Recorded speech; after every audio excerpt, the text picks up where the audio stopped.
तो अपने आप को समझो, तुम मेरे बच्चे हो। अगर मैं ही शांति का सागर हूँ, प्यार का सागर हूँ, पवित्रता का सागर हूँ, ज्ञान का सागर हूँ, तो तुम्हारे अंदर ये जेलसी, झूठ बोलने का, धोखा देने का ये गुण कहाँ से आया? तुम मेरे बच्चे हो, मेरे बच्चे। ये जो तुम्हारे अंदर अवगुण है ये तुम्हारे नहीं है। तुम चैतन्य स्वरूप आत्मा हो, और हर बार तुमने अपने जो ये अवगुण है इनको काट दिया है, उनको पार किया है, और मेरे साथ तुम परम धाम चले हैं, सदियों की दुनिया में चले हो। हर बार। इस बार करने में क्या दिक्कत है? क्योंकि मैं तुम्हें जानता हूं तुम क्या हो। तुमने हर जन्म में, हर कल्प में इस जो ये घोर अंधकार है, ये जो कलयुगी रात है, इसको तुमने पार किया है खुद को समझकर। क्योंकि हर बार मैं आया हूँ संगम काल पे तुम्हें समझाने के लिए, और तुम समझे हो और खुद को तुमने परिवर्तित किया है। विकारी से निर्विकारी तुम बने हो, और फिर मेरे साथ चले हो परम धाम के लिए। तो इस बार भी तुम्हें मैं वही समझाने आया हूँ कि तुम मेरे बच्चे हो, तुम चैतन्य स्वरूप आत्मा हो, तुम सत्युगी आत्मा हो। अपने आप को पहचानो और चलो। ये पुरानी दुनिया अब खत्म होने वाली है। ओम शांति।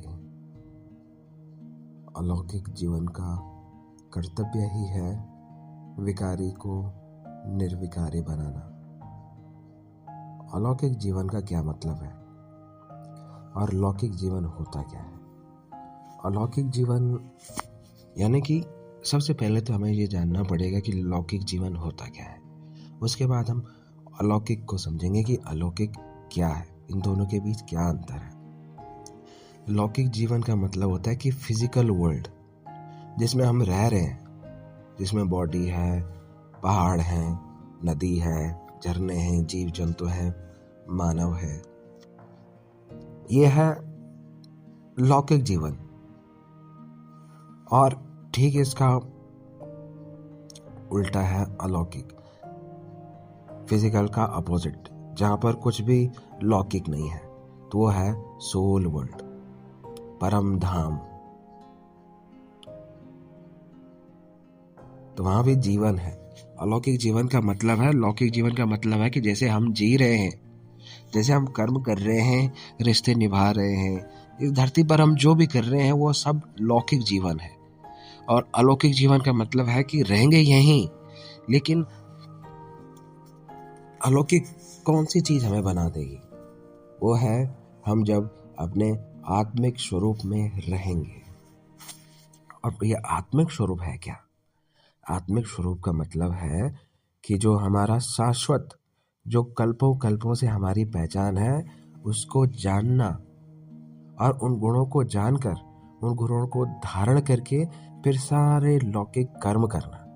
यानी कि पहले तो सबसे पहले अपनी पहचान होनी जरूरी है, और फिर सारे जो लौकिक जीवन के जो कर्म हैं, जो हमारे रोल है, वो सब निभाने।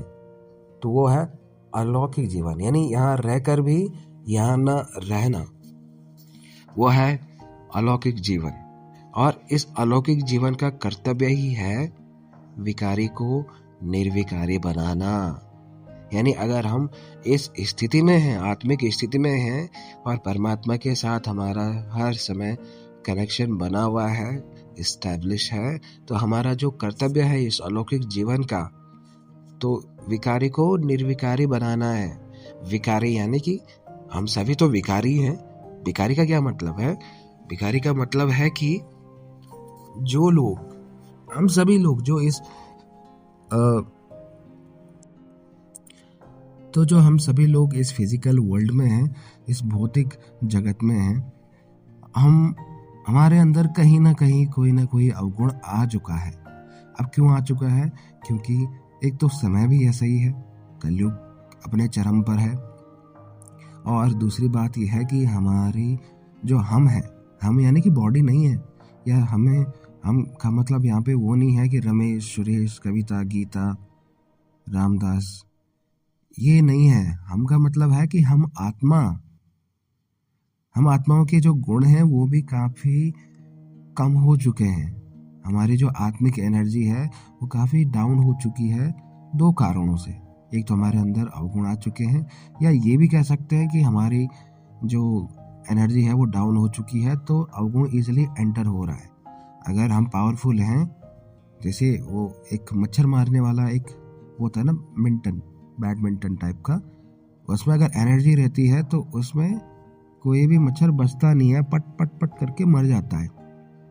तो अगर हमारी आत्मा के अंदर हम आत्मा जो है पूर्ण तरह चार्ज रहती है, फुल चार्ज रहती है, तो कोई भी अवगुण उसके अंदर एंटर नहीं कर सकता। लेकिन जैसे वो डिस्चार्ज होती है, जैसे पट वाली की बैटरी ख़त्म हो गई, तो उसमें मच्छर भी बैठ सकता है, उसमें मक्खी भी बैठ सकती है, बट उनका कुछ नहीं हो सकता है ना। तो इसी तरीके से हमारे जो आत्मा है, इसके जो अंदर जो एनर्जी है, जो आत्मिक एनर्जी है, वो काफ़ी डाउन हो चुकी है। तो इस वजह से हम सभी लोग लगभग सभी लोग, हर दूसरा व्यक्ति विकारी हो चुका है। और जो अलौकिक जीवन का है, यानी कि जो अपनी आत्मा को जानता है, जो स्वयं के बारे में जानता है, खुद के गुणों को जानता है और उन गुणों को धारण करके और परमात्मा के साथ संबंध बना के अलौकिक जीवन जी रहा है इसी पृथ्वी पर, इसी भौतिक जगत में, तो वह निर्विकारी है। और उसका कर्तव्य है कि जो विकारी हैं, जो विकारी आत्माएं हैं, जो आत्मा अपने गुणों को न जान के अवगुणों को अपना समझ रही है, तो वो विकारी आत्मा है। जैसे आज की डेट में लोग कहते हैं कि हाँ, गुस्सा तो ऑब्वियस बात है, झूठ तो बोलना ही है, बिना झूठ के काम नहीं चलता, बहाने तो बनाने पड़ते हैं, नहीं तो कैसे चलेगा। और गंदी आदतें जैसे व्यसन, कुछ भी चीज़ हो गया, एडिक्शन, ये नहीं होगा तो पॉसिबल ही नहीं है। पार्टी है तो बिना दारू के, बिना सिगरेट के कैसे होगी। अगर शादी में डांस करना है तो जब तक दारू नहीं पी, जब तक कुछ ऐसा नशा नहीं किया, तब तक लोग डांस नहीं कर सकते। लोग इमेजिन ही नहीं कर सकते कि ऐसा भी कुछ हो सकता है। तो ये जो अवगुण है, इसी को ही मतलब सब कुछ मान लेना कि हाँ, यही मेरे गुण हैं, तो ये है विकारी, यानी कि अवगुणों को ही अपना समझना, वो आत्मा है विकारी आत्मा। और जो ये समझती है कि मैं कौन हूँ, मैं शांत स्वरूप आत्मा हूँ, मैं पवित्र स्वरूप आत्मा हूँ, मैं शक्तिशाली आत्मा हूँ, मैं ज्ञान स्वरूप आत्मा हूँ, मैं आनंद स्वरूप आत्मा हूँ, मैं प्रेम स्वरूप आत्मा हूँ, मैं सुखी आत्मा हूँ, मैं खुश आत्मा हूँ, और इन गुणों को धारण करके फिर सारे कर्म करता है, सारे काम करता है, तो वही जो आत्मा है वही निर्विकारी आत्मा बन जाती है। और उस आत्मा का जो जीवन है वो ही अलौकिक जीवन बन जाता है। और उसका ही कर्तव्य है, क्योंकि ये जो संसार है, इसको बदलने का जो कर्तव्य है वो परमात्मा के पास है इस समय। क्योंकि जैसे श्रीमद् भगवत गीता में श्री कृष्ण कहते हैं, यदा यदा धर्मस्य ग्लानिर्भवति भारत, यानी कि जब धर्म की अति ग्लानि होती है तो तब मैं इस पृथ्वी पर अवतरित होऊंगा।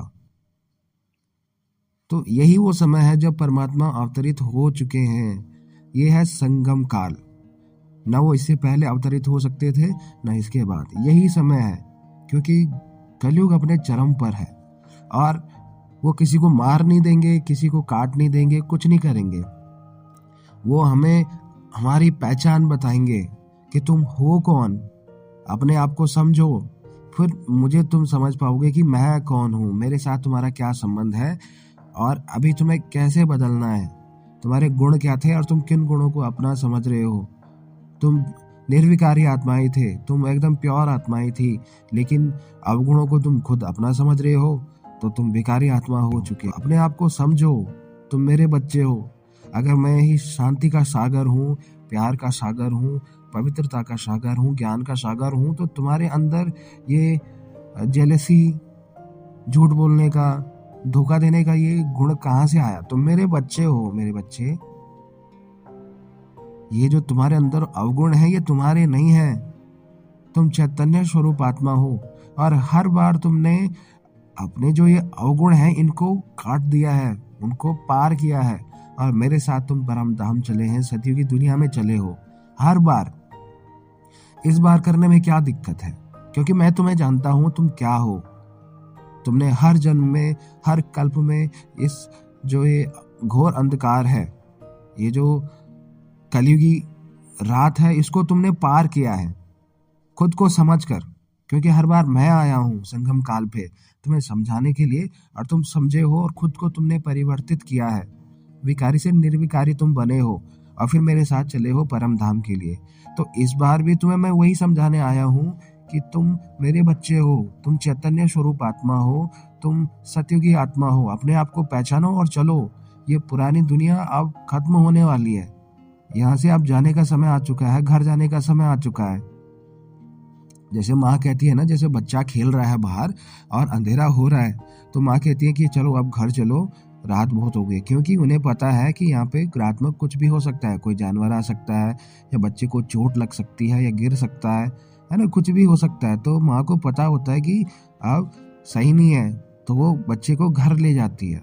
तो इसी तरीके से परमात्मा भी जानते हैं कि ये जो दुनिया है, ये जो अलौकिक दुनिया है, ये जो पुरानी दुनिया है, ये जो कलयुगी, घोर कलयुगी अंधेरी रात वाली दुनिया है, यहाँ अब रहना सही नहीं है। तुम चलो मेरे साथ, अपने आप को पहचानो। लेकिन हम नहीं समझते, हम तो प्रूफ मांगते हैं कि नहीं, प्रूफ दो, है भगवान तो बताओ। और जब तक ये रहेगा प्रूफ वाली, तब तक परमात्मा हमें मिल ही नहीं सकता। एक श्लोक है, प्रेम गली अति सांकरी, इसमें दो न समाए। यानी कि जो प्रेम की गली है, प्रेम की गली यानी कि परमात्मा को जानना हमारा मेन मोटिव है। लेकिन जब तक हम मैं समझकर परमात्मा को जानने की कोशिश करेंगे, तब तक वो मिल ही नहीं सकता। उस गली में या तो मैं को खत्म होना पड़ेगा, या फिर परमात्मा को खत्म होना पड़ेगा। और हम क्या कर रहे हैं कि मैं को बनाए रख रहे हैं, और मैं को होते होते हम परमात्मा को जानने की कोशिश कर रहे हैं। तो परमात्मा के बारे में हमें कुछ भी पता नहीं लगेगा। भले जानना एक दूसरी बात है, लेकिन उसको धारण करना दूसरी बात है। जान लिया कि हाँ होती है, कोई सर्वोच्च शक्ति होती है ना, आत्मा भी रहती है, परमात्मा भी है, ये जानते हैं। लेकिन इसको धारण किया है अंदर कि है क्या ये, इसको कैसे एस्टैब्लिश करना है, आत्मा का परमात्मा के साथ कैसे कनेक्शन बनाना है। तो अगर ये शरीर में मैं, यानी कि शरीर को मैं समझ रहे हैं, राम, श्याम, गीता, कुलदीप, ये समझकर अगर तुम परमात्मा को जानने की कोशिश कर रहे हो, तो उसका पता तुम्हें नहीं मिलने वाला। बस तुम जान ही सकोगे, उसे अनुभव नहीं कर सकोगे। लेकिन अगर स्वयं को उस स्थिति में तुमने स्थित किया, उस आत्मिक स्थिति में स्थित किया, और फिर तुम परमात्मा को जानने की कोशिश करते हो, तो जानने की तो पहले जरूरत ही नहीं पड़ेगी, तुम्हें महसूसता होगी परमात्मा की। क्योंकि परमात्मा तुम्हें कनेक्ट कर सकता है, तुम्हें फील कर सकता है, और तुम्हें महसूसता करवा सकता है।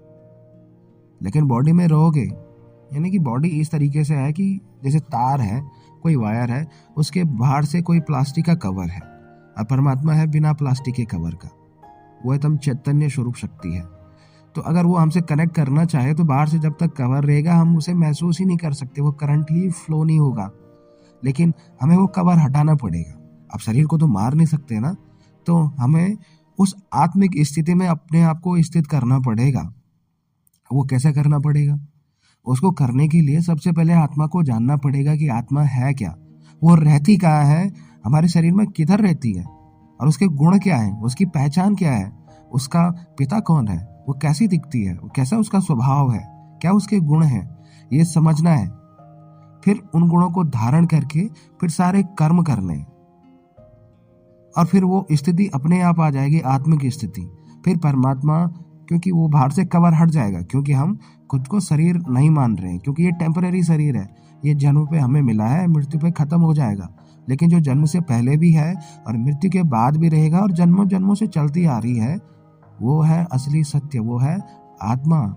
तो उस आत्मिक स्थिति में खुद को अगर स्थित करते हैं और फिर परमात्मा से मिलन मनाते हैं, तो परमात्मा का कनेक्शन हमसे जुड़ता है, क्योंकि बाहर से वो कवरिंग हट जाती है, तो तार से तार कनेक्ट हो जाता है और करंट और एनर्जी फ्लो होती है, तो तब होगी महसूसता। तो परमात्मा यही कह रहे हैं, अलौकिक जीवन का कर्तव्य है विकारी को निर्विकारी बनाना। तो जो हमारे अंदर अवगुण है, उनको हटाने के लिए पहले स्वयं की हमें पहचान होनी पड़ेगी कि हम हैं कौन। परमात्मा कह रहे हैं, लौकिक से अलौकिक बनाने वाले, स्वयं के परिवर्तन से विश्व परिवर्तन करने वाले अनुभवी बच्चों प्रति बाप दादा बोले, सदा स्वयं को बाप दादा के सहयोगी विश्व परिवर्तन के कार्य में उसी लगन से लगे हुए समझकर चलते हो। देखिए, बाबा कह रहे हैं कि तुम मेरे सहयोगी बनो, क्योंकि विश्व परिवर्तन का मेरा कर्तव्य है और इस कर्तव्य में तुम मेरा सहयोगी बनो। जो विकारी हैं वो निर्विकारी बन जाओ और मेरे इस कर्तव्य में मेरा सहयोग दो। तो सदा स्वयं को बाप दादा के सहयोगी विश्व परिवर्तन के कार्य में उसी लगन से लगे हुए हो समझकर चलते हो। जो बाप दादा का कार्य वही हमारा कार्य है। नहीं, बाबा का कार्य है कि विश्व परिवर्तन करना है।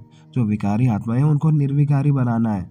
तो उसमें अगर हम भी पहले स्वयं को जाने, जो हम भी विकारी हैं, हमारे अंदर जो अवगुण है उनको जान के फिर अपने आप को जानना कि मैं कौन हूं, फिर अवगुणों के बारे में हमें पता लगेगा। जैसे आत्मा का गुण है शांत स्वरूप, लेकिन हमें गुस्सा आता है, तो हम तब इसे आइडेंटिफाई कर पाएंगे कि हाँ, मेरा गुण तो शांत स्वरूप है, लेकिन ये गुस्सा जो मुझे आ रहा है ये मेरा गुण नहीं है। तो तब जाके हम उसे खत्म कर पाएंगे।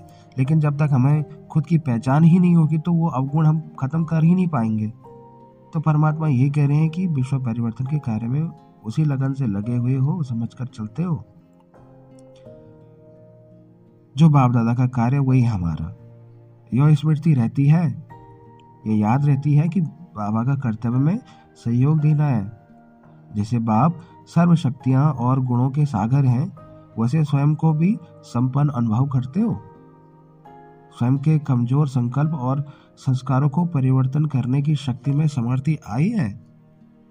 क्योंकि जब तक स्वयं परिवर्तन करने की शक्ति में समर्थ नहीं होंगे तो विश्व को भी परिवर्तन नहीं कर सकेंगे, है ना। अगर खुद विकारी हैं तो निर्विकारी औरों को कैसे बना सकोगे? पहले खुद को विकारी से निर्विकारी बनाना होगा, तभी विश्व परिवर्तन कर पाएंगे। तो बाबा यही कह रहे हैं, क्योंकि जब तक स्वयं परिवर्तन करने की शक्ति में समर्थ नहीं होंगे तो विश्व को भी परिवर्तन नहीं कर सकेंगे। तो स्वयं को देखो कि अब कहां तक परिवर्तन हुआ है। विचार में, बोल में, काम में कितने परसेंट में लौकिक से अलौकिक हुए हैं। परिवर्तन है ही लौकिक से अलौकिक होना, तो यह शक्ति अनुभव होती है। किसी भी लौकिक वस्तु या व्यक्ति को देखते हुए अलौकिक स्वरूप में परिवर्तन करना आता है। यानी किसी भी लौकिक वस्तु या व्यक्ति को देखते हुए अलौकिक स्वरूप में परिवर्तन करना आता है आपको। दृष्टि को, टेंडेंसी को, वाइब्रेशन को, वायुमंडल को लौकिक से अलौकिक, अलौकिक बाप, अलौकिक परिवार, वैसे ही कर्म भी अलौकिक है। ब्राह्मण जीवन का विशेष कर्म ही है लौकिक को अलौकिक बनाना। यानी लौकिक यानी इस फिजिकल वर्ल्ड को सोल वर्ल्ड बनाना। अपने जन्म के कर्म का अटेंशन रहता है। सिर्फ यह लौकिक को अलौकिक बनाने का पुरुषार्थ ही सर्व समस्याओं से, सर्व कमजोरियों से मुक्त कर सकता है। ये चीज आप ध्यान से सुनिएगा। सिर्फ यह लौकिक को अलौकिक बनाने का पुरुषार्थ ही सर्व समस्याओं से, सर्व कमजोरियों से मुक्त कर सकता है। ये जो बात है ये परमात्मा स्वयं कह रहे हैं और उनकी बात को काटने का सामर्थ्य इस समस्त ब्रह्मांड में किसी भी शक्ति के पास नहीं है। ये पत्थर की लकीर है। तो अपने आप को बदलो और यही लौकिक से अलौकिक बनाने का जो पुरुषार्थ है, यही सर्व समस्याओं और सर्व कमजोरियों से मुक्त कर सकता है। अमृत वेले से रात तक जो भी देखते हैं, सुनते हो, सोचते हो या कर्म करते हो, उसको लौकिक से अलौकिक में परिवर्तन करो। यह प्रैक्टिकल है, बहुत इजी है, लेकिन अटेंशन रखने की आवश्यकता है ना। हमें वो ध्यान रखने की आवश्यकता है। अगर आत्मा के गुणों को हम समझ चुके हैं तो उनको धारण करना पड़ेगा और हमें अलर्ट रहना पड़ेगा कि हाँ, ये मेरे गुण हैं और जो अवगुण हैं ये मेरे नहीं है, ये कहीं बाहर से आए हैं। तो अटेंशन रखने की आवश्यकता है। जब अटेंशन रहेगा तभी अवगुण अंदर नहीं आ सकते हैं। और जैसे शरीर की क्रियाएं, खाना, पीना, चलना ऑटोमेटिकली ही होता है, तो शरीर की क्रियाओं के साथ साथ आत्मा का मार्ग यानी आत्मा का भोजन, आत्मा का पुरुषार्थ यानी चलना, आत्मा का सैर, आत्मा रूप का देखना या आत्मा रूप का सोचना क्या है, यह साथ साथ करते चलो तो लौकिक से अलौकिक जीवन सहज अनुभव करेंगे। किसी भी लौकिक व्यवहार को निमित्त मात्र करते हुए अपने लौकिक कार्य का आकर्षण या बोझ अपने तरफ खींचेगा नहीं। ऐसे अनुभव करेंगे जैसे लौकिक कार्य होते हुए अलौकिक कार्य के कारण डबल कमाई का अनुभव होगा। अलौकिक स्वरूप है ही ट्रस्टी। जैसे कोई ट्रस्ट चलाता है तो उसे पता है कि यहाँ ये मेरा नहीं है, यहाँ पे मुझे बस काम करना, अपना 100% देना है। तो अलौकिक स्वरूप है ही ट्रस्टी। ट्रस्टी बनकर कार्य करने से क्या होगा? समान कैसा भी तमोगुणी वातावरण होगा, वाइब्रेशन होंगी, लेकिन सदा कमल अनुभव करेंगे। किसी भी प्रकार के मायावी अर्थात विकारों के वशीभूत व्यक्ति के संपर्क से स्वयं वशीभूत नहीं होंगे, क्योंकि अपना अलौकिक कार्य सदा याद में रहेगा कि लौकिक से अलौकिक बनाना यही अलौकिक जीवन का हमारा कार्य यानी कर्तव्य है। वशीभूत आत्मा को छुड़ाने वाला स्वयं वशीभूत हो नहीं सकता। हम सब एक बाप की संतान रूहानी भाई हैं। यह अलौकिक दृष्टि की स्मृति रहने से देहधारी दृष्टि यानी लौकिक दृष्टि जिसके आधार से विकारों की उत्पत्ति होती है, वह बीज ही समाप्त हो जाता है। जब बीज समाप्त हो गया तो फिर अनेक प्रकार के विस्तार रूपी विकारों का वृक्ष अपने आप ही समाप्त हो जाता है। अभी तक भी बहुत बच्चों की कंप्लेंट है कि दृष्टि चंचल होती है या दृष्टि खराब होती है। क्यों होती है? जबकि बाप का फरमान है लौकिक देह यानी कि इस फिजिकल बॉडी यानी शरीर में अलौकिक आत्मा को देखो फिर देह को देखो। क्यों हो? यानी कि अगर अलौकिक आत्मा को देखो फिर देह को देखते क्यों हो? क्योंकि ये जो फिजिकल बॉडी है इसी में ही आत्मा विराजमान है, माथे पर बसती है। तो फिर इस बॉडी को क्यों देखते हो? अगर आदत कहते हो, आदत से मजबूर हो या अल्पकाल के किसी न किसी रस के वशीभूत हो जाते हो, तो इसे सिद्ध है कि आत्मा परमात्मा प्राप्ति के रस में अभी तक अनुभवी नहीं है। परमात्मा प्राप्ति का रस और देहधारी कर्म इंद्रियों द्वारा अल्पकाल का प्राप्त हुआ रस, इसके महान अंतर को अनुभव नहीं किया है। जब अल्पकाल का कान का रस, मुख का रस, नयनों का रस या किसी भी कर्म इंद्रियों का रस आकर्षित करता है, उस समय इस महान अंतर के यंत्र को यूज करो। पहले भी सुनाया था, जबकि अब जान गए हो कि यह देह की आकर्षण, देह की दृष्टि, देह द्वारा प्राप्त हुए यह रस सांप समान सदा काल के लिए खत्म करने वाला है। यह सांप का विष है, न कि आकर्षण करने वाला रस है। फिर भी अमृत रस को छोड़कर विष की तरफ आकर्षित होना, इसको क्या कहेंगे? ऐसे को नॉलेजफुल या मास्टर सर्वशक्तिवान कहेंगे? वशीभूत आत्मा सदा कमजोर और स्वयं से असंतुष्ट होगी। इसी कारण लौकिक को अलौकिक में परिवर्तन करो। पहला पाठ, आत्मिक स्मृति का पक्का करो। आत्मा इस शरीर द्वारा किसको देखेगी? आत्मा को ही देखेगी न कि शरीर को। आत्मा कर्म इंद्रियों द्वारा कर्म कर रही है, तो अन्य आत्माओं का भी कर्म देखते हुए यह स्मृति रहेगी कि यह भी आत्मा कर्म कर रही है। ऐसे अलौकिक दृष्टि जिसको देखो आत्मा रूप में देखो। इस अभ्यास की कमी होने के कारण का पाठ पक्का नहीं किया।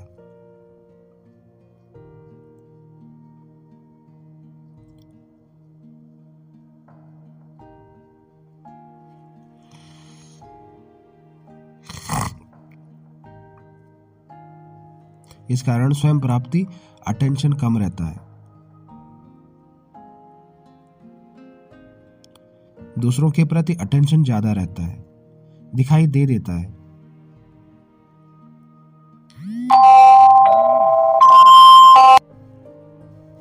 अलौकिक वृत्ति द्वारा हरेक से शुभ भावना, कल्याण की भावना से अलौकिक वृत्ति के बजाय लौकिक वृत्ति, अवगुण धारण करने की वृत्ति, ईर्ष्या और घृणा करने की वृत्ति धारण करने से अलौकिक जीवन के अलौकिक परिवार द्वारा अलौकिक सहयोग वृत्ति को भी अलौकिक वृत्ति में परिवर्तन करो। तो पुरुषार्थ में कमजोर रहने का कारण क्या है? लौकिक को अलौकिक में परिवर्तन करना नहीं आता। लौकिक संबंध में भी अलौकिक संबंध ही आकर्षित करती है। रूहानी भाई बहन की स्मृति में रखो, किसी भी संबंध की तरफ लौकिक संबंध के अंतर में बाप से सर्व अविनाशी संबंध की स्मृति की या बाप के सर्व संबंधों के अनुभव की नॉलेज कम होने के कारण लौकिक संबंध तरफ बुद्धि भटकती है, तो सर्व संबंधों के अनुभवी मूर्त बनो तो लौकिक संबंध की तरफ आकर्षण नहीं होगी। उठते बैठते लौकिक और अलौकिक के अंतर को स्मृति में रखो तो लौकिक से अलौकिक हो जाएंगे। फिर यह कंप्लेंट समाप्त हो जाएगी। बार बार एक ही कंप्लेंट करना क्या सिद्ध करता है? अलौकिक जीवन का अनुभव नहीं। तो अभी स्वयं को परिवर्तन करते हुए विश्व परिवर्तन बनो। समझा? छोटी सी बात समझ में नहीं आती आपको, ठीक है? तो परिवर्तन करते हैं विश्व का, बट खुद का परिवर्तन नहीं कर पाते।